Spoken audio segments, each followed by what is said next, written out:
Well, before we do anything else, we've got to wish the woman to my, well, if you're watching this, let's see, she would be over here from the way you're watching this. Yeah, Jillian great. Jelnick, a very happy birthday. Jill, happy birthday. Thank you, Hector. I appreciate it. Popovich in the headlines recently, as he has done in the past, very vocal about social issues. Mentioned the president in there as well.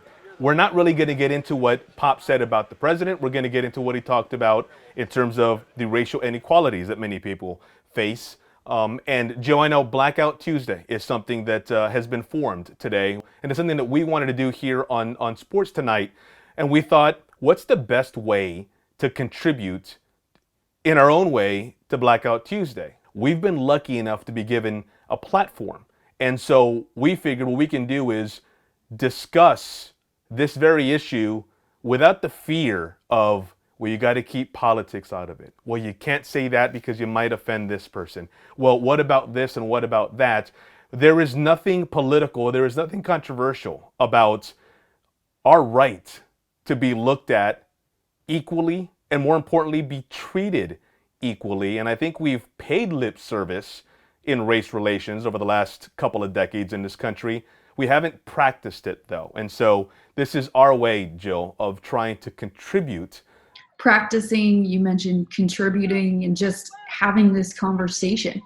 The decision to talk about what is uncomfortable, and our focus is going to be centered around Coach Pop, and who better, because he said it best 3 years ago in 2017 press conference. He said, we need people to have uncomfortable conversations.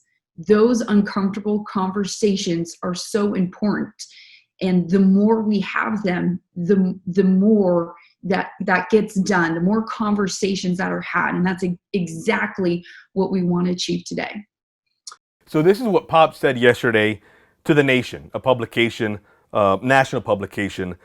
He said, the thing that strikes me is that we will see this police, violence and racism, and we've seen it all before, but nothing changes. That's why these protesters have been so explosive. But without leadership and an understanding of what the problem is, there will never be change. And white Americans have avoided reckoning with this problem forever because it's been our privilege to be able to avoid it. That also has to change.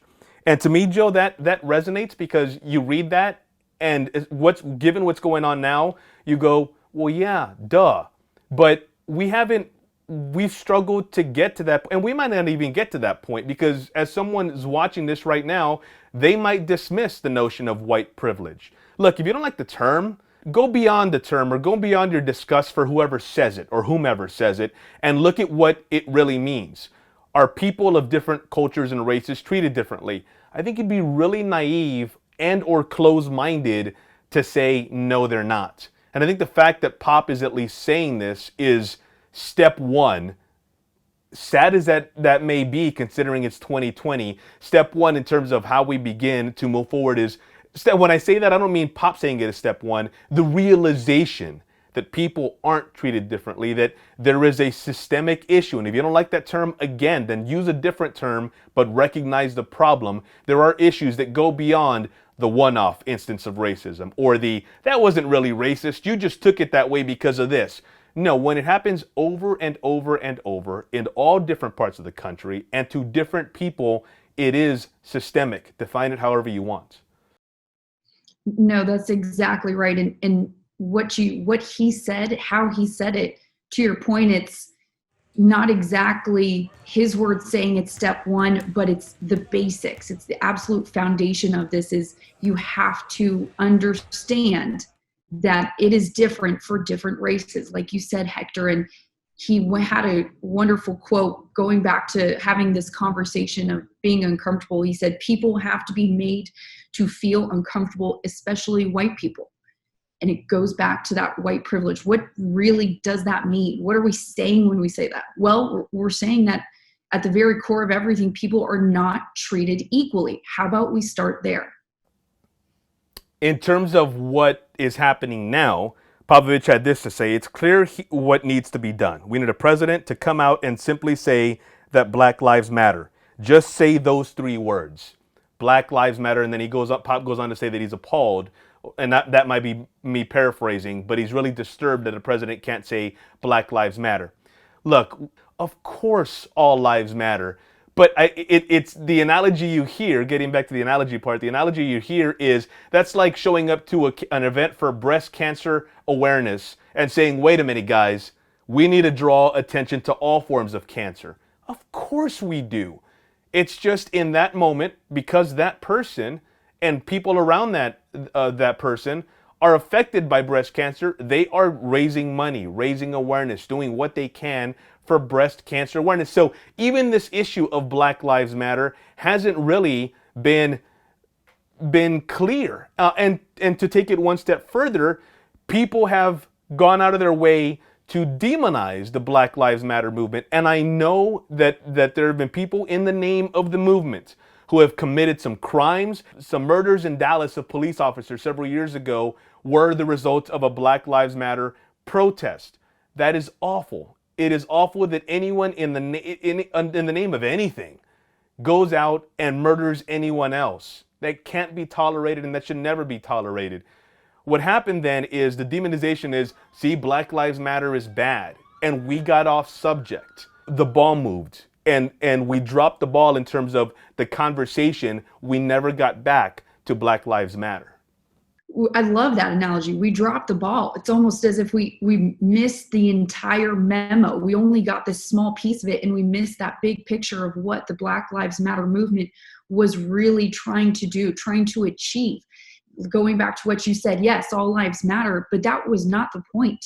The point is that this race has suffered hardships that no other race has, and that we are still in 2010, 2020 having these same issues of racism that we've had for decades long.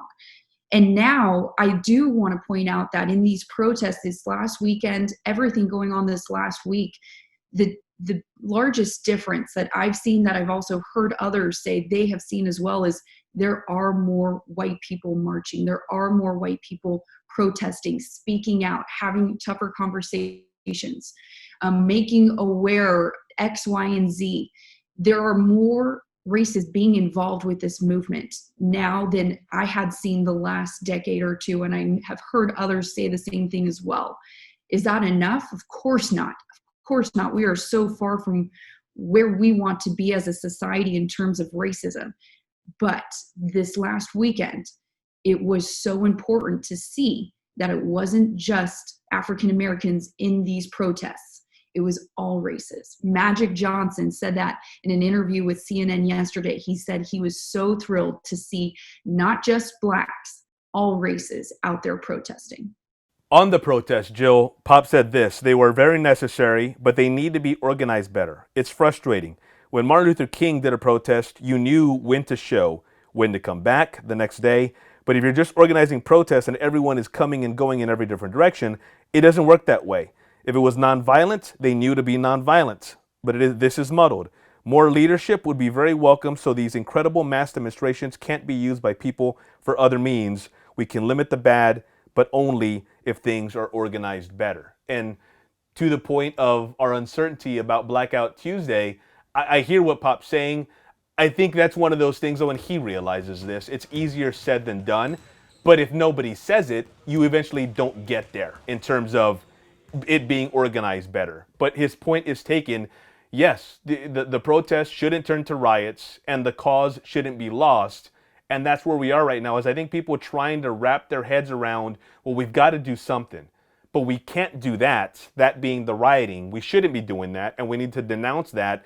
So how do you keep your eye on the ball and not drop the ball this time? How do you keep it about the protest when you've got these agitators and a couple of protesters, relatively speaking, that then do turn violent and hijack the cause? And I think that's something that Pop is talking about as well. It's a great question. How do we move on? How do we make sure that next time we're in a better place than we were today, than we were yesterday? We listen and we learn. You know, we learned what didn't work this past weekend with all these protests, how unorganized they were, to Pop's point. We learned from that. We listened to others from all over, different parts of society, different races, and then we continue to move forward, even if it means baby steps. Pop is a white man, veteran, By all accounts, when you hear his players speak about him, worldly.